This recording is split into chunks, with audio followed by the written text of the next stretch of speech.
senang sekali bisa bertemu kembali dengan saya Pendeta Aldo Wolman.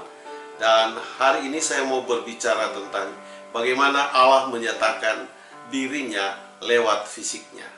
Kalau kita lihat data di dalam Alkitab, maka ada banyak pekerjaan Tuhan yang Dia lakukan lewat rohnya, khususnya ketika Dia menciptakan bumi ini.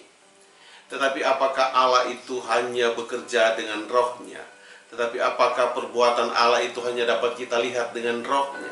Tentunya ada hal yang Dia wujud nyatakan ke dalam fisiknya. Artinya di mana rohnya itu terdapat di dalam fisik Allah, terdapat di dalam tubuh Allah. Bagaimana kita menggambarkannya? Nah, kalau kita melihat pada video sebelumnya, saya sudah menjelaskan bahwa pada mulanya Allah menciptakan. Jadi Allah yang menciptakan langit dan bumi.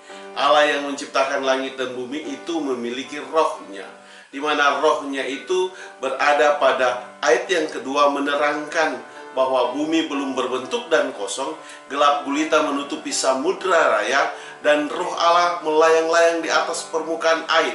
Ada roh Allah yang melayang-layang di atas permukaan air, dan roh tersebut Dia menciptakan. Nah, bagaimana cara Dia menciptakannya? Maka dalam ayat yang ketiga memiliki suatu data atau suatu bukti bahwa berfirmanlah Allah. Oleh sebab itu, maka Allah memiliki roh dan rohnya itu yang berfirman. Bagaimana kita melihat tentang ketiga hal ini? Apakah hal ini dia terpisah begitu saja, atau hal ini dapat diwujud nyatakan di dalam diri Allah? Dan bagaimana ketika Allah mewujudkan itu? Kita akan melihat dalam Kejadian pasal 1 ayatnya yang ke-26 yang berbunyi sebagai berikut. Berfirmanlah Allah, baiklah kita menjadikan manusia menurut gambar dan rupa kita, supaya mereka berkuasa atas ikan-ikan di laut dan burung-burung di udara, dan atas ternak dan atas seluruh bumi, dan atas segala binatang melata dan merayap di bumi. Maka pertanyaannya adalah, ketika Tuhan Allah mengatakan baiklah kita, maka kata kita itu ditujukan kepada siapa? Apakah ada oknum lain selain Allah dalam menciptakan bumi ini?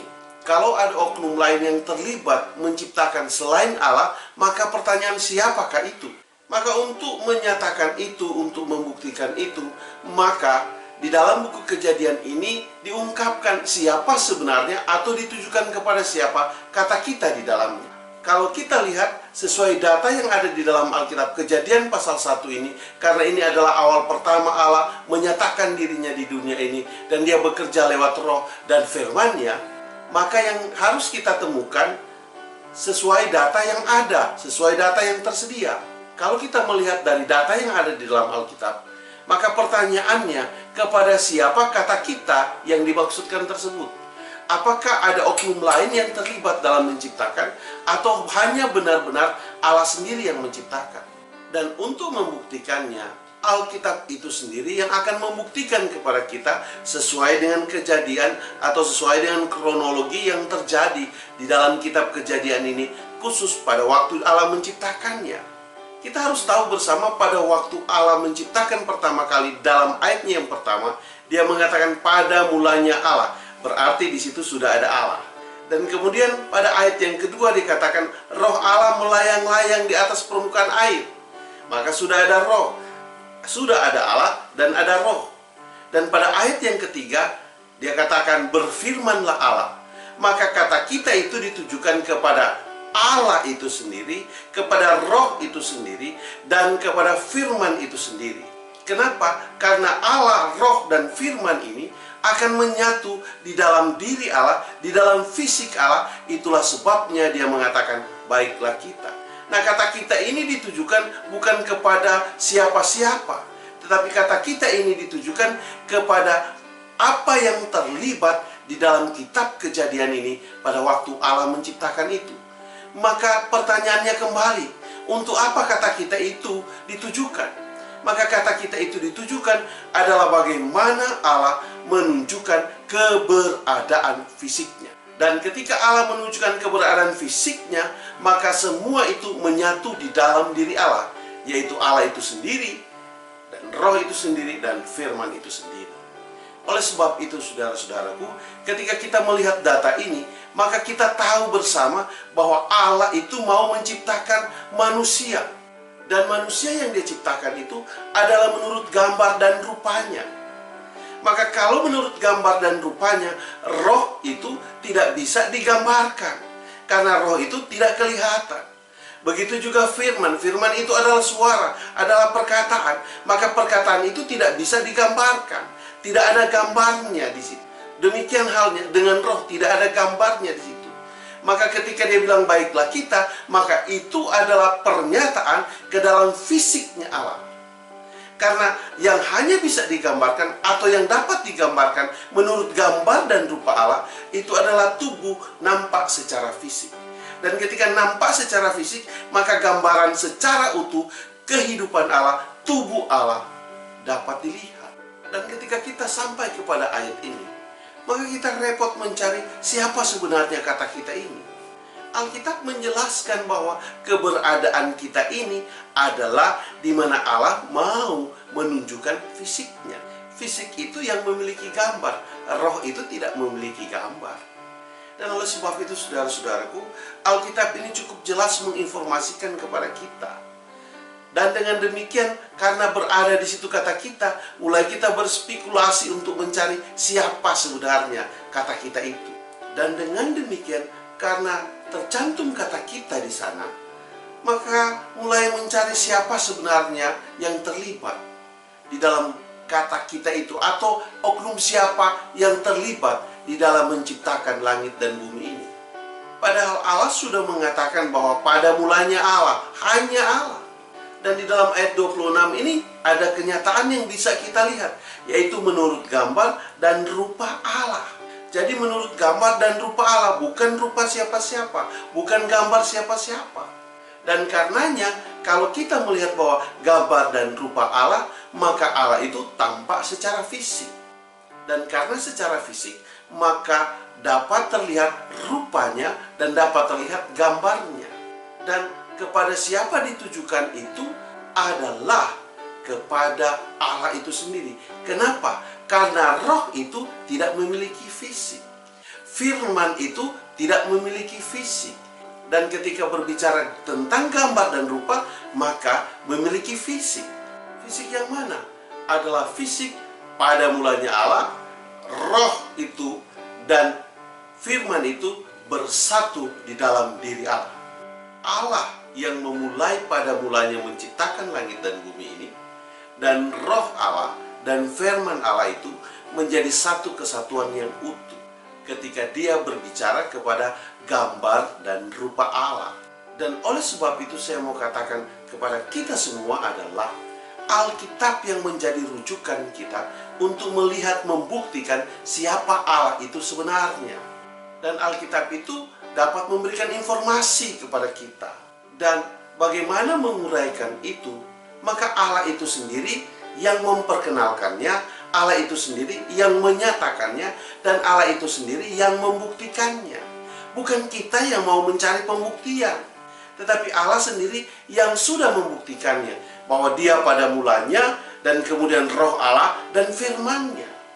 Maka tidak ada Allah lain yang merujuk kepada yang menciptakan bumi ini. Hanya Allah itu sendiri. Kenapa? Karena dia sudah menginformasikan siapa kemampuan di dalam dirinya yang sedang kita lihat di dalam hal ini. Maka Allah itu sendiri yang membuktikan kepada kita, dan kita melihat itu secara jelas, secara gamblang. Tetapi ketika sudah menjadi di dalam satu kesatuan fisiknya Allah, maka dapat dilihat, dapat digambarkan, ada rupanya. Jadi kita tidak mencari rupa-rupa yang lain, atau tidak mencari gambar-gambar yang lain untuk menyatakan keberadaan Allah. Oleh sebab itu, Alkitab mampu menjelaskan kepada kita bahwa siapa Allah itu sebenarnya. Dan Alkitab itulah sendiri yang dapat membuktikannya. Karena Allah berbicara lewat firman-Nya. Dan firman itu adalah satu-satunya data yang paling lengkap, yang paling sempurna yang ada di dunia ini. Dan kalau itu yang paling sempurna, yang paling lengkap, maka tentunya kita akan mendapat jawaban dari Alkitab itu sendiri. Pemikiran Allah, bagaimana dia mau menyatakan pribadinya, bagaimana dia mau menyatakan keberadaannya, itu adalah persoalan Allah yang mau menunjukkan kepada bumi ini, kepada manusia, kepada saya dan saudara. Jadi, bukan kita yang menemukan Allah, tetapi Allah yang menceritakan keberadaannya dia di dalam firman ini. Bukan kita yang meneliti untuk mencari tahu Allah itu siapa, tetapi Allah sudah memberikan informasi tentang keberadaannya dia, tentang wujud nyatanya dia, tentang kenyataannya dia, tentang keberadaannya dia seutuhnya di dalam dunia ini. Dan oleh sebab itu, mari kita jadikan firman sebagai acuan kita di dalam melihat segala sesuatu yang diinformasikan Allah. Dan kita gunakan ini sebagai data. Kalau Alkitab ini sebagai data, maka itulah yang menjadi basis kita untuk membuktikannya. Oleh karenanya, Allah yang menyatakan keberadaannya atas bumi ini. Bukan kita yang menemukan Allah. Oleh karena itu, Allah yang menunjukkan, Allah yang membuktikan keberadaannya atas bumi ini, keberadaan perbuatannya atas bumi ini. Dan karenanya kita mempercayainya. Kalau Allah yang berbuat, maka dia yang akan menunjukkan siapa dirinya. Akan menjadi aneh ketika kita mau mengambil peran Allah untuk menunjukkan Allah itu ada. Maka firman itulah yang akan memberikan informasi, dan itu sebagai data untuk kita melihat siapa Allah sesungguhnya di dalam dunia ini. Oleh sebab itu, saudaraku, mari kita mempercayai Allah dengan logika kita, dengan pemikiran kita. Karena Allah mampu membuktikan secara akal logika kepada saya dan saudara bahwa dia ada di dunia ini. Karena Allah yang berbuat, maka dia mampu menunjukkan keberadaannya, dia mampu menunjukkan perbuatannya, dan dia mampu menunjukkan kepada kita bukti dari pembuktian keberadaannya atas bumi. Saya cukupkan video saya sampai di sini. Sampai kita ketemu pada video yang berikut. Tuhan memberkatimu. Saya bawa dalam nama Yesus. Haleluya. Amin.